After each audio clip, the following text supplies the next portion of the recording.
No, I don't think so. Because I was looking at that during Secrets games. I was like, is Steve in there? Because everybody was standing up. I didn't see him. well, the coaches always talk to them before the match, but no, coaches are not allowed in the booth. As soon as the game starts, they're out. Yeah, everybody's out. Yeah. The only person in there is the admin.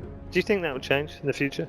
We've seen it on any other games, haven't we? We've seen other games utilize coaches originally just as kind of mentors. Right. Then we saw them. They're allowed on stage, but they can't speak. And then they're allowed on stage, and they can have a headset, and they can be in the game. And now we've even seen them having their own PCs and their headsets as well, just to be able to see what the players can see. I don't that's like incredible in Dota. Personally, I don't like it either. Just because other games do it doesn't mean that we have to Absolutely. do it. Like having it in Dota fundamentally changes so much about the game. So much about the game now is about draft, it's about team composition, and then having a sixth person do all of that for you, and then everybody else just sort of almost, I don't want to say mindlessly play Dota, but to a certain extent, mindlessly play Dota. It takes away a lot of the strategic burden that players need to develop. Yeah, and those mistakes happen because teams are trying to think about the next step or their last hitting, and it prevents them to spend 15% of their brain power on watching when the range creep is hitting. Like mainly the minimap, nobody would ever miss a gang again, or a hero on the minimap, like ever. If no one would ever happen, or the coach gets fired right away. And that person would constantly think about where everybody is.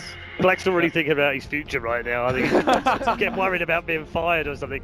We are into the draft. It hasn't shown anything in particular strange so far. We've got a Beastmaster first pick and a Sunray hero first pick as well. No real surprises. The only slightly surprising ban here, I think, is Bounty and Alchemist. Yeah. And even Bounty. Like, Bounty is ignored some series, other series he's prioritized. We didn't see Navi pick it in their earlier set, but it's a hero they can run.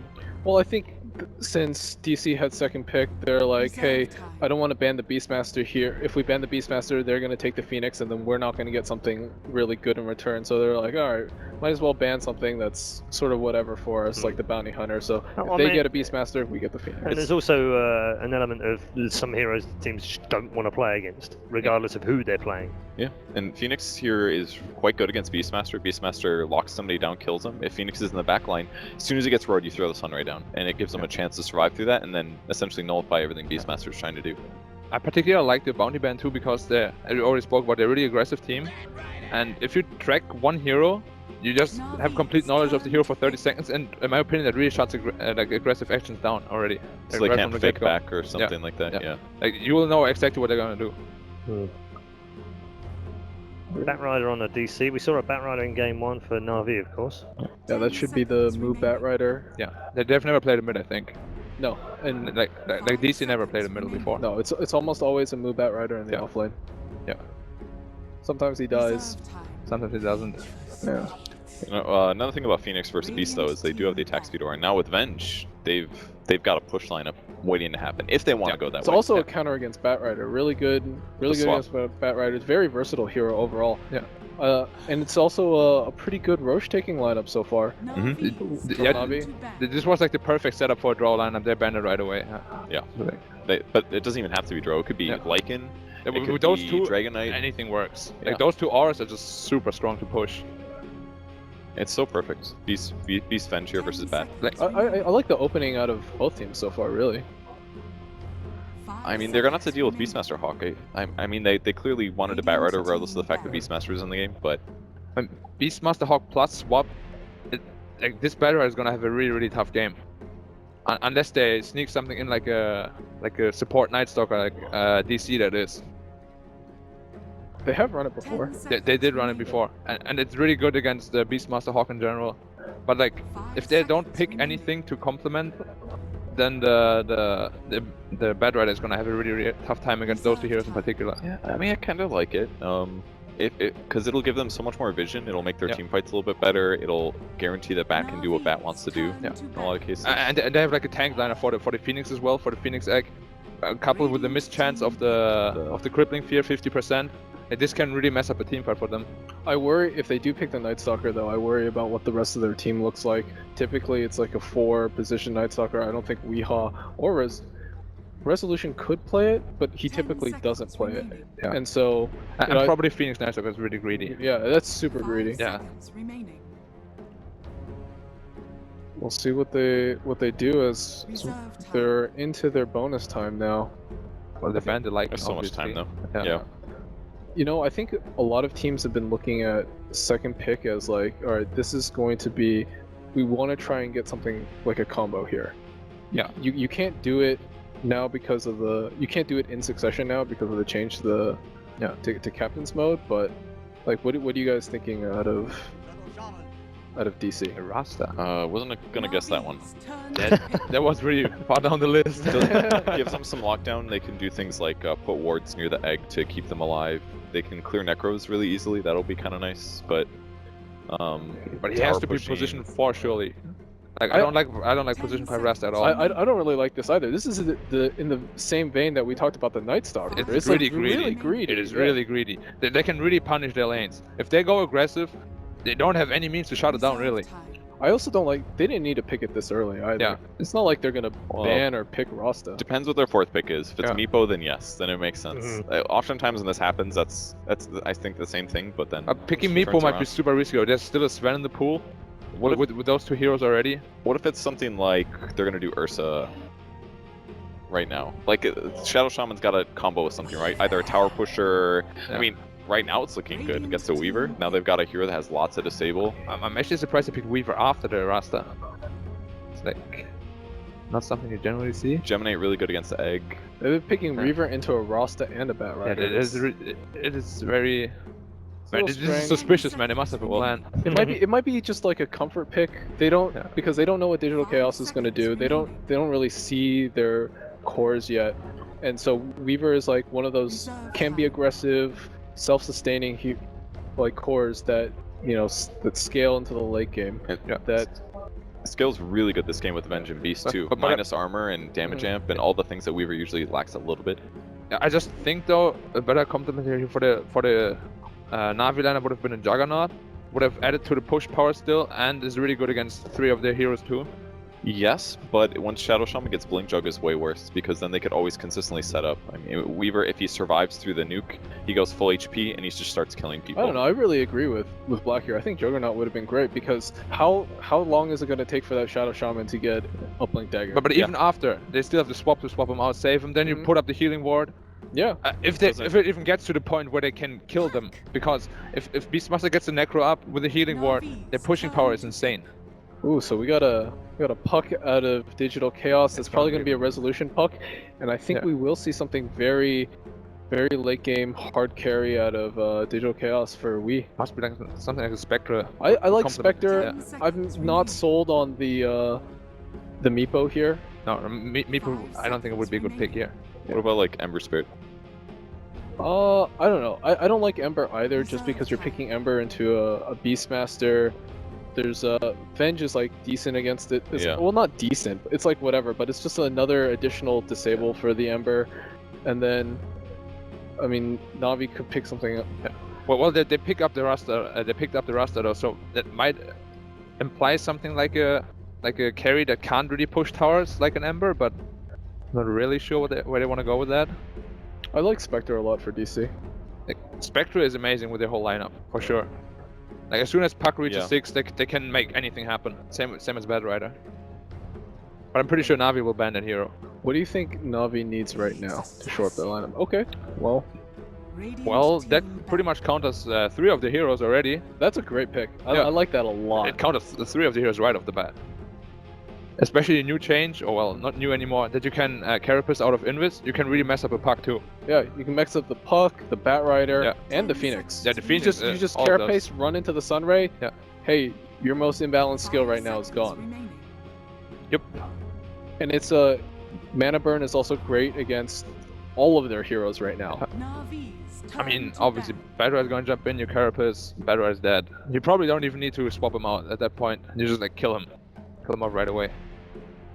They banned the DP. There's so much like minus armor and physical damage coming from Na'Vi though that I'm a little worried about DC's lineup slightly. Yeah, like the carry can't be like a man fighter. There's no way a man fighter Yeah. would ever work. I mean, It's just something like an Ember would Like they need something like that. They need an something- elusive carry. It's to be very elusive. That's why I said it. Like if they go Spectre, yes, the combo is amazing with Puck, Batrider, all these like offensive setup heroes. But if it gets to a position where Weaver's farm is even semi-comparable, Weaver's going to shred a Spectre really hard. I mean, Ember is also not the greatest against. I agree Nyx as completely. well. Yes, but he can jump around and sleight of fist dodge and I think they might have drafted themselves a little bit in the corner there. DC or Yeah, DC. Well, I think it was less DC drafting themselves on the corner as Navi just made a great pick with Sure. Nyx. I gotta Yeah, give him credit, good. man. But it's That's really good. Wait. It's the Solomon Nyx assassin then. Yeah, that's fine. Yeah, that's completely fine. Or mid beast. Yeah, it could be either of the two. I think it'll be a mid Nyx though. I think mid Nyx is really good against Puck. Like you just mana burn him twice. He's completely out of mana. If you he just free orbs, from the lane. if he orbs, you can carapace the orb.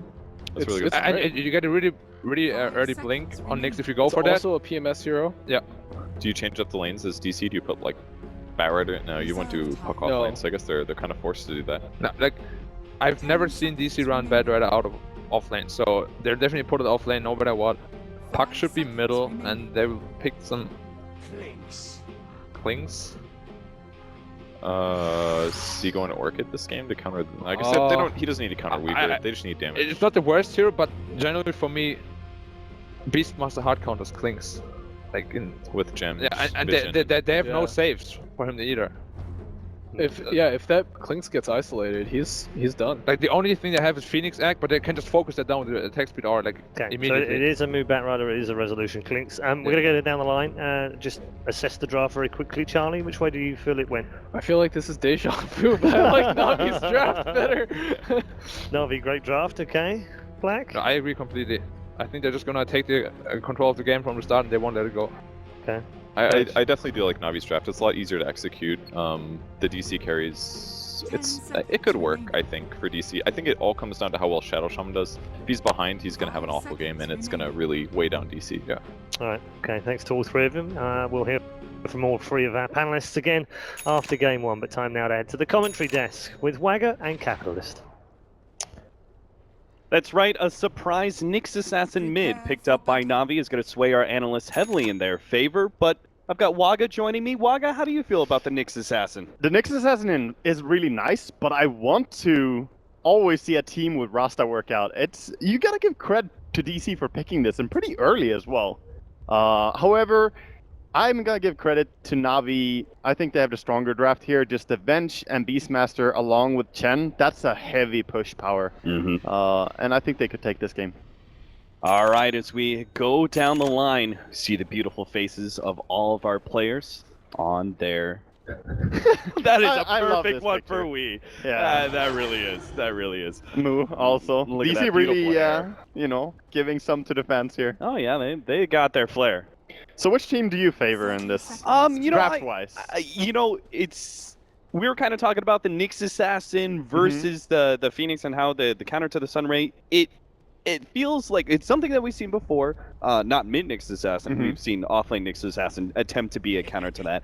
And it feels like it kind of sounds pretty good. It's more of the fact that the Nyx Assassin matches up really well against the Puck in the mid lane. It's a counter to the Batrider. I think it's all those extra things that Nyx Assassin does that is going to allow him to be one of the few times that he's picked up successfully as a core, and one of obviously the much more rare times that we're going to see him mid. He does not fit every game, that's for sure. And Yeah. as you say, this is a great matchup against the Puck. The panel mentioned as well, the Carapace and the Mana Burn. It's just such a strong combination. Good aggressive wards here by Navi, by the way. Gonna help them zoning out move, keep control of him on the off lane. The early attempt at a courier snipe. They actually have the Phoenix dive already going out, and he's got it in the bag. Tier 1 gives him some damage in return, but Saksa, one of the up-and-coming star support players, heard so many good things. He's about one this of guy. those. He's one of those players who grind to 8k MMR playing support.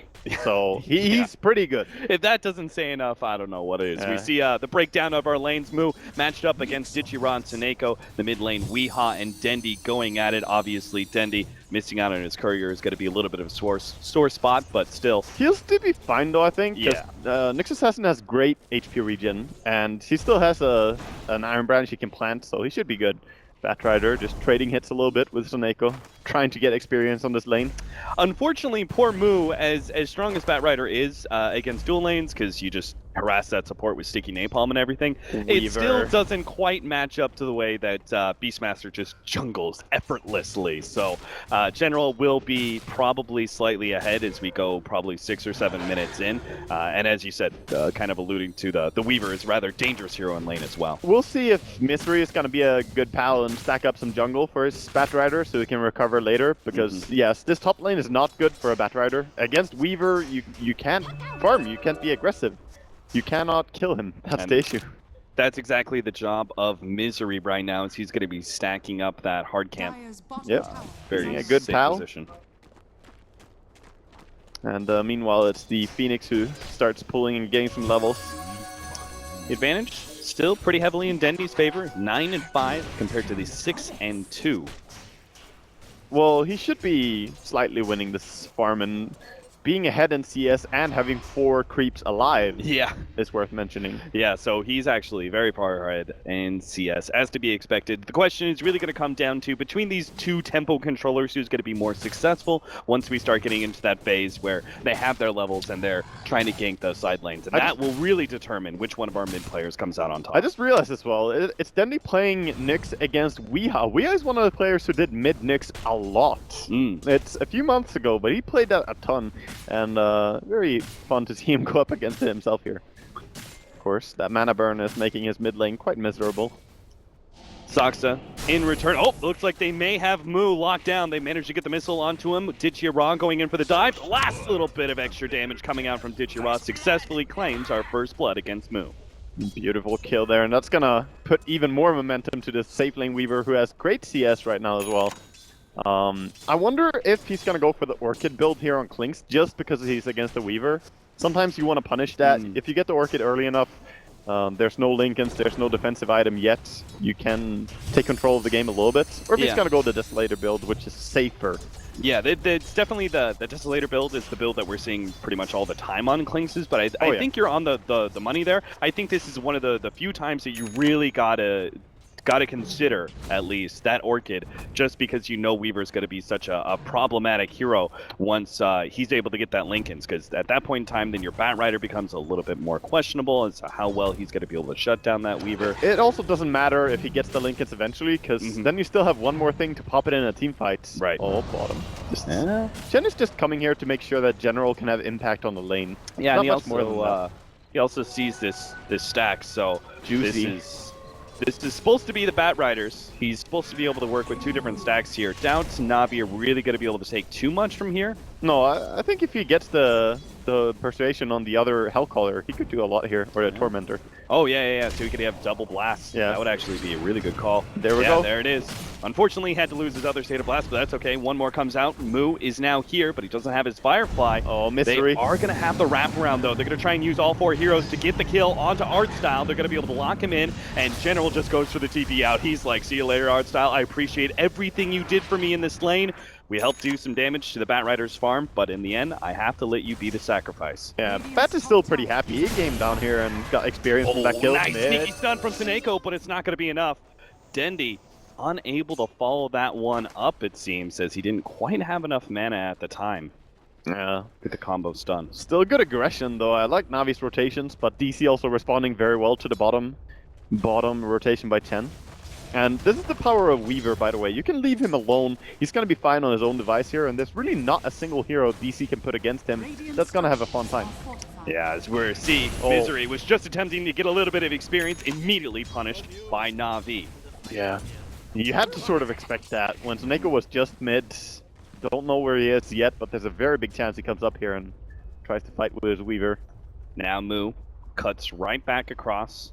Doesn't want to be giving up this tier 1 too early, and he's already kind of farmed up his stacks, so he is going to be completing the Tranquil Boots. Looks like he's going to be going for that Tranquil Boots drum route that we've seen before from Batriders in the Chinese scene. What do you think about that build? It's a build that relies more on being tanky enough to run in, force the enemy to try and stop you, and still tank through the disables and the spells that they throw at you, and then get the lasso up. It's an interesting route, and of course you get very quick when you pop the drums, so for a few fights you're very strong.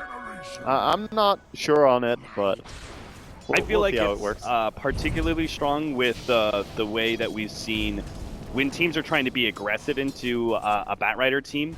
instead of having that blink dagger, but instead having like the tankiness, allows you to be able to defend towers a lot easier. So Mako taking a lot of damage got here. the Being sent sent back. on, And no more fire damage is going to be coming out, so... That's good. Finally, one gank at least the DC managed to make it out of there.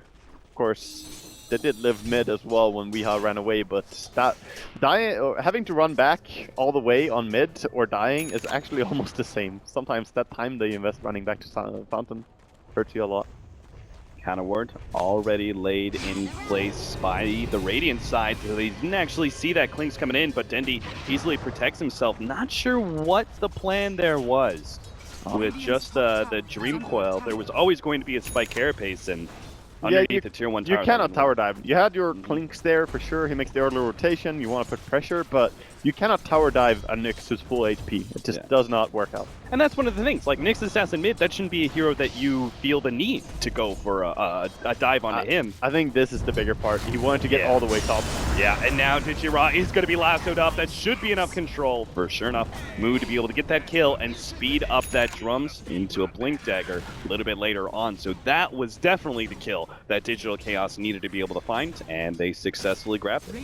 Yeah, now he can be up here as well and pressure the lane with the Klinks, and Weaver might be the one who doesn't find a safe home to farm anymore. That does mean see Artstyle and his rotation here. Even though the smoke is coming in, they have not seen that, but they know Artstyle is coming. This is one of those classic things, though, about Nyx Assassin, right? Is that his movements are a bit easy to read, and him being missing from that mid lane does seem to tip off Digital Chaos, and they back away from the top lane. Resolution getting really close and personal here. He's just got hugging. the Dark Pact. He just needs a disable from one of his allies, the Oh, TPN, the Phoenix, and he's actually just hoping the Shadow Shaman will get close enough. Wee is actually going to be taken out in the mid lane, and doesn't seem like there is any go opportunity for... I wanted to mention about Nyx, his early rotations. As you said, when you're a mid Nyx, your rotations are really obvious. It's sort of like being a mid punch in a way. You can't really gank without the enemy team knowing that you are ganking. But Nyx can farm up some good items on mid lane. Get the Ethylens going, or even a Midas into Aghanims, whichever build you want to go down. Oh, gonna fight up against Misery here. He has some backup coming in.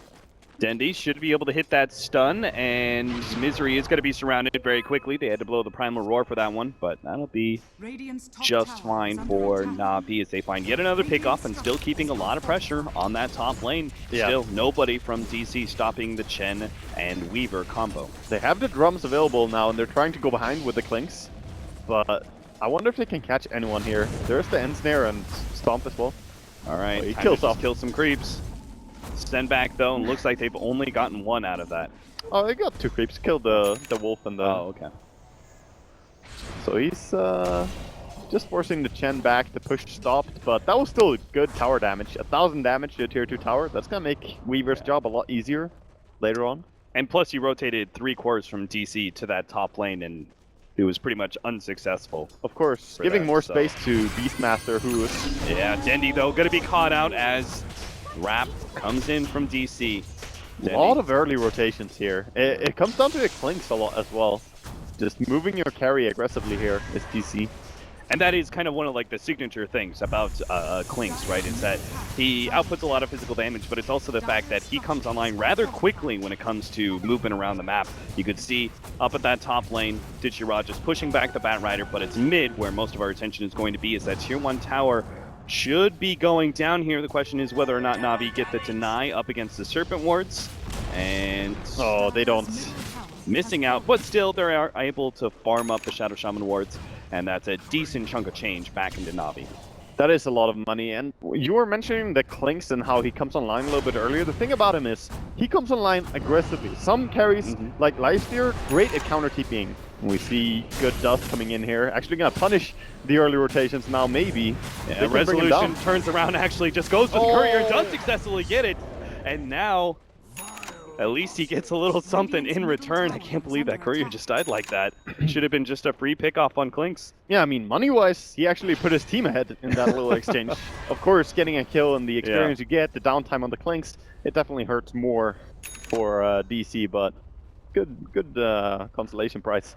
Dendi, skittering around here, is going to find an opening between the tier 1, tier 2, was looking for any kind of rotation. And now, I think he's looking for the Batrider to farm up the offlane camp, but Batrider is obviously instead sitting in DC's very own jungle. This Shadow Shaman is having such a nice game. Courier died twice this game, the tower is already down, and he got the last hit on that tower. So he's looking to get a pretty early Blink Dagger here. And that's when Weaver actually has to worry about him. Yeah, we are going to have this monster timing from DC where they've got tons and tons of initiation if they can actually get that Blink Dagger online early, because then they'll have the Batrider as well. Oh, yeah. They'll have Puck to be able to jump in, get the silence. He's a pretty notorious hero against Weaver as well. So they will have this period of time where it's like the smoke on minutes. smoke. It's happening. Na'Vi, though, they're only bringing 2 supports and offlaner, and DC will be able to get the first disable in. Moo trying to be able to stop this one, but General already going for Soxa and unable to get off the Supernova in time. They're getting a lot of fire damage out. It looks like Na'Vi may lose a couple of their supports as Seneko is going to be chased down by Misery. Dichira managing to get some damage onto Moo, while Weeha did clean up the other supports. So Dichira actually still going for Moo, hoping that last couple of auto attacks would be able to finish him off. And dancing around, but DC... There is a ward down. They have to be a little bit careful going in there. Of course, everyone is down on this bottom lane. General is just walking in like a boss. He does not want to be careful. DC draws back underneath the cover of their Tier 1 tower, and Na'Vi did try and surround that Tier 1, and we're considering going for some sort of pickoff, but not going to happen. Ooh, Dendi spots Resolution right next to him. Dendi also very close to his timing here on the blink, which I assume he's going for. If he wanted Ether Lens, he already would have it, so can only assume that's going to be the build from him. Yeah, I think that does make sense. You want to be able to put some pressure. Like, first of all, you need fast responding to both Sunray, right, as well as Batrider. Yes. If he's lassoing somebody back, you want to be able to jump in there with your Spike Carapace. And there's just so many heroes he can counterplay right now. If he has max level Carapace, which is getting closer to, and he blinks in, then Shadow Shaman can't use his nuke. Puck is really easy to counter pretty much everyone, apart from the Porklings. Maybe stop Shackles from that Shadow Shaman, a little bit faster if it's on someone else. There are many opportunities for Dendi to be a counter initiator here. I would love to see General just farm a little bit more, because getting this max level on Necronomicon would be really important for him. Right now, controlling runes a little bit and thinking about rotations.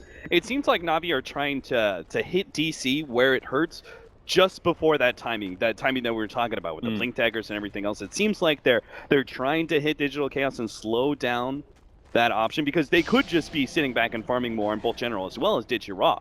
But instead, they're playing a lot of 5-man into the Radiant jungle. Big problem, though, they've yet to take that Tier 1 tower, and DC are playing around that fact quite well. There's also this ward that has been spotting them for a long time, and DC can make the comfortable decision. What do we want to do? Trying to go for the Axis into Aurora here, but gonna back out immediately. Catch Misery with the Swarm, and a little bit more vision from the Vengeful Spirit as well, but DC, they're still close enough together that there isn't really a clean opening for Na'Vi. How good would a hero like Ember be in this game? Look at the other lanes, like nobody farming, nobody split pushing, everyone just posing for this bottom lane right now. I feel like DC could have sent someone top and just be ready to TP down instead, but they're keeping everyone down here for a long time. Seems like they're going to give up on that bottom lane, and they do get caught on their way out. Misery is going to be the one-off, as now Na'Vi will be able to claim the Tier 1. Misery is their sacrificial lamb. It's always going to be him, but that's fine. As long as the rest are getting farmed and getting the items. It is a little bit sad for him to die when he could have had such an early Blink Dagger, though. That's okay. Dendi. Oh, this is a big kickoff. They could actually catch Moo here in the act of trying to farm up the Dire jungle. But it looks like that is the case. Moo just not gonna be able to get out. Swap to another right click. Ensuring it, yep. And Rosham being attempted at the same time. And that's a very fast Rosham. Yeah, this is definitely an early one. 15.5 minutes. This will give Dichira a big boost, because now he can play offensively, not have to worry so much about the heavy disables that we were saying Digital Chaos had to be able to counter Na'Vi. So it's about what farm is available to your team. Right now, Dichira can farm down here when no one else could have, and he could not have done that either without the Aegis. Yeah. But now he can pressure down here while his team controls the rest of the map, and they should be effectively out farming DC. Yeah, and when he gets the Lincolns, that'll mean even more opportunities, right? To be able to split push aggressively or be more active Definitely. in team fights. As the blink daggers are quite delayed, the only one that's actually up yet is the Batrider blink. And Puck, of course, going for the Veil first. Safrasta dying a little bit. The smoke here on mid, though. Lasso, probably on the Beastmaster. And they get Oh, the gets the coil, and now the swap. They still have managed to actually maybe save Artstyle. Oh no, don't tell me Digital Chaos. They're trying to run down these heroes. They will be able to get Artstyle, but now the counter comes out for Navi. They manage to get the stun onto Weehaw, comboing him down, and might not be able to escape as they manage to get the phase shift up, but no. He gets the right click in. General managed to pick up that killing spree. Navi have lost 3 though, and DC just keep on moving forward. Now they're going to be able to catch Dendi as he tries to retreat with his Navi. Vendetta, and it's just not quite enough. The spike carapace is not enough to keep him alive. The burn damage from the bird and the bat is enough to get the triple kill to Moo. Holy crap, he just got so much gold out of that. There was a massive miscommunication on Navi, though. They went in with the Aegis Weaver in the backline to kill the egg. If he had one single hero helping him, a single auto attack on the egg, he would have killed off that Phoenix. But instead, he was then left alone against the Rasta, the Batrider, and the Phoenix Sunray. He just died. So I mean, Aegis lost and died afterwards. Let's look at the way that that fight initiated. One-man Dream Coil on Chen, Lasso also on the Chen. Yeah, and Like Swap.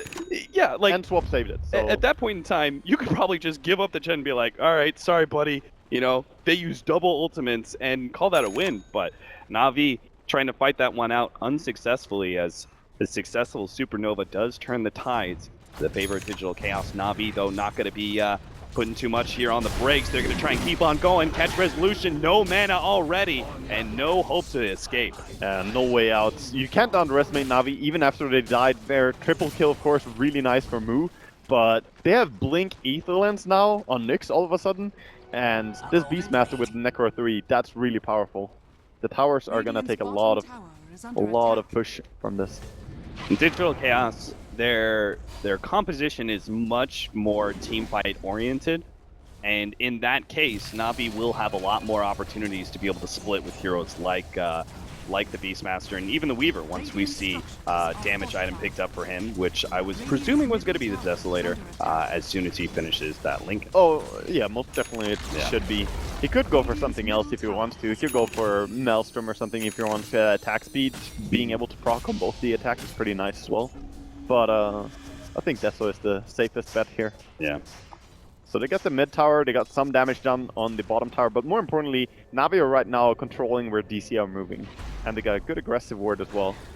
See if they can keep that or if it gets dewarded.